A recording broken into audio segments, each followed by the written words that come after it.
presentations. I don't think I can really. It's the, okay. So basically, what we've done is we've built a automated trader that looks for cryptocurrency arbitrage between exchanges.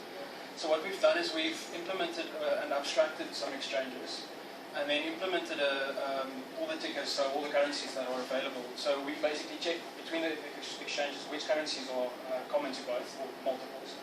And then for each one of those that is common to them, we actually check what is the current sell price, the current buy price at both exchanges, and then compare if there is actually a profitable gain to be made between the two. So as you can see here, what's happening is it's actually refreshing. And currently, there's 3 different arbitrages available. All of them are to be bought at the same exchange and sold at the other exchange. This changes, like, depending on the current values of the things.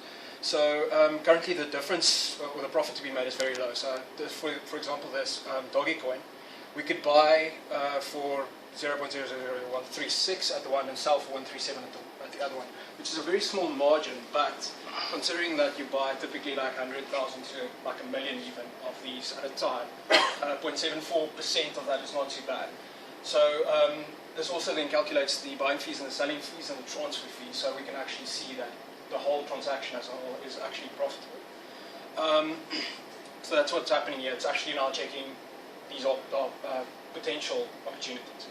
So then out of the list of potential opportunities, we check for thresholds amount. So typically we would say like, okay, we want a minimum of 2% profit or 1% profit. Then for that threshold amount, we filter up this list. So none of these have actually been over that threshold amount, so it's not been actionable yet. Then if any of those are over the threshold amount, we'll check, for instance, have we got enough balance in the current exchange to buy whichever coin we're trying to buy. So let's say, for instance, in this case, Doggy, do we have enough Bitcoins to buy Doggy with? And then if we do, we'll action the trade, which we have done. I can show you a bit of the previous trades from earlier today. So what then will typically happen is it'll try and calculate from the current balance that we have how many coins can we actually buy, then buy the coins. Then the next step is to actually transfer the coins from one exchange to the other one. Then set a sell order at the higher price, and then if that trade is complete, we have the option of either transferring back the initial money or find a new trade option from that exchange that goes back, that is profitable again. And then this process then keeps on repeating. So we have seen different percentages of up to 30-odd%. So, I mean, if we traded at 1,000 Rand at a time, we could be making 340 Rand on a trade. We've seen multiple things like 20%, 30% trades.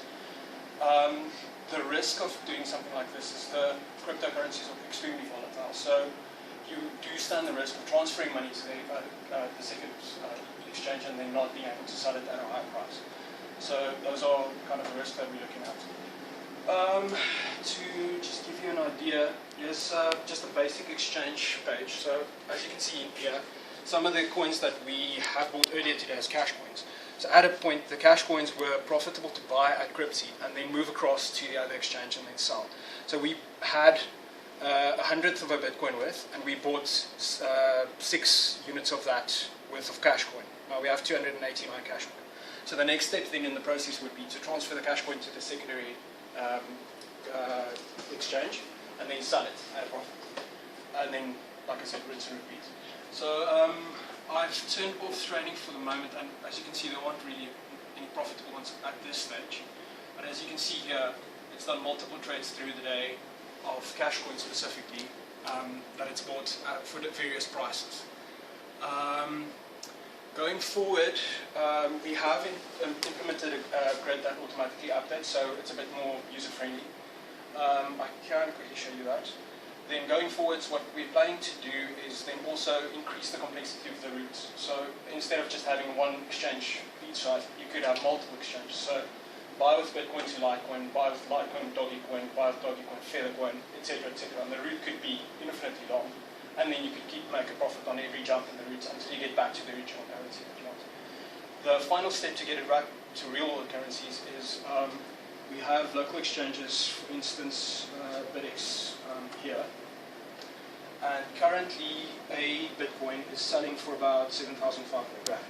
So we could, this is typically, we make an arbitrage on this as well. Because it's in South Africa, it's difficult to get Bitcoin in. So the price is typically higher than the dollar amount. The current dollar value for the same Bitcoin is probably about 640. Let me just double check. Can you just stop the console app? I'll see if I can get the grid up here. I'm going to show Sure, you. sure. See the... Cliff, just see a picture of the console app first. So the current, as you can see, the current dollar price is $634 there. There's a better indication.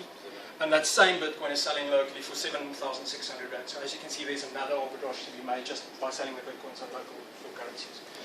I'm just going to stop that the console up for you guys. Oh, there's a good example. So there's a 9.5% profit to be made by buying Aurora from Bologna and selling it at Cripsy. Unfortunately, there's only 6 to be bought, which is not a lot.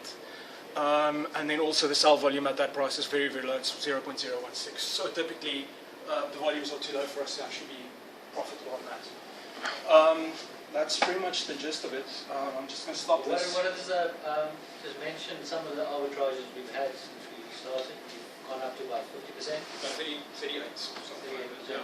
So if you deduct the fees and the transfer fees, the profitability should be about 35%. So you could buy a coin in one exchange, transfer it within a few minutes to another exchange, and sell it at 30% more.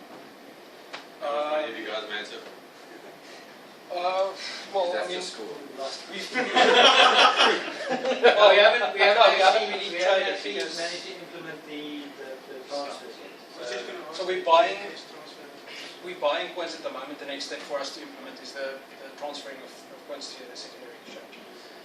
We didn't want to let it run too long because it could cause mayhem. And as you can see, these coins are actually worth something. So I'm using some of the coins that I've mined previously. But so far, for the 24 hours period, I think we've implemented a very good portion of the code, and the outstanding bits to have full implementation is very little. What would that be? At the moment, we didn't do the transfers because we just want to make sure that we keep track of what active trades are there. So, I mean, it doesn't help if we transfer and we don't know about the trades. So we transfer it, then we just leave it. So that was the last implementation. And then perhaps we could look at adding some user interface functionality so that you have a bit more visibility on maybe graphs, for instance, of trades, for instance, of arbitrage prices, previous prices, historical data, those type of things. So that would be the next stage. We are actually going to actively still develop this afterwards. So yeah, that's it. Did you have the graph? I've got it running, but it's not showing up. I'm not sure if it's just because I'm not network connected. Well, it's, the network. I'm on Wi-Fi. Try the Visa one, St. George's. That's what I'm on, and that seems to be working. Yes, any questions? We need very complex and patient.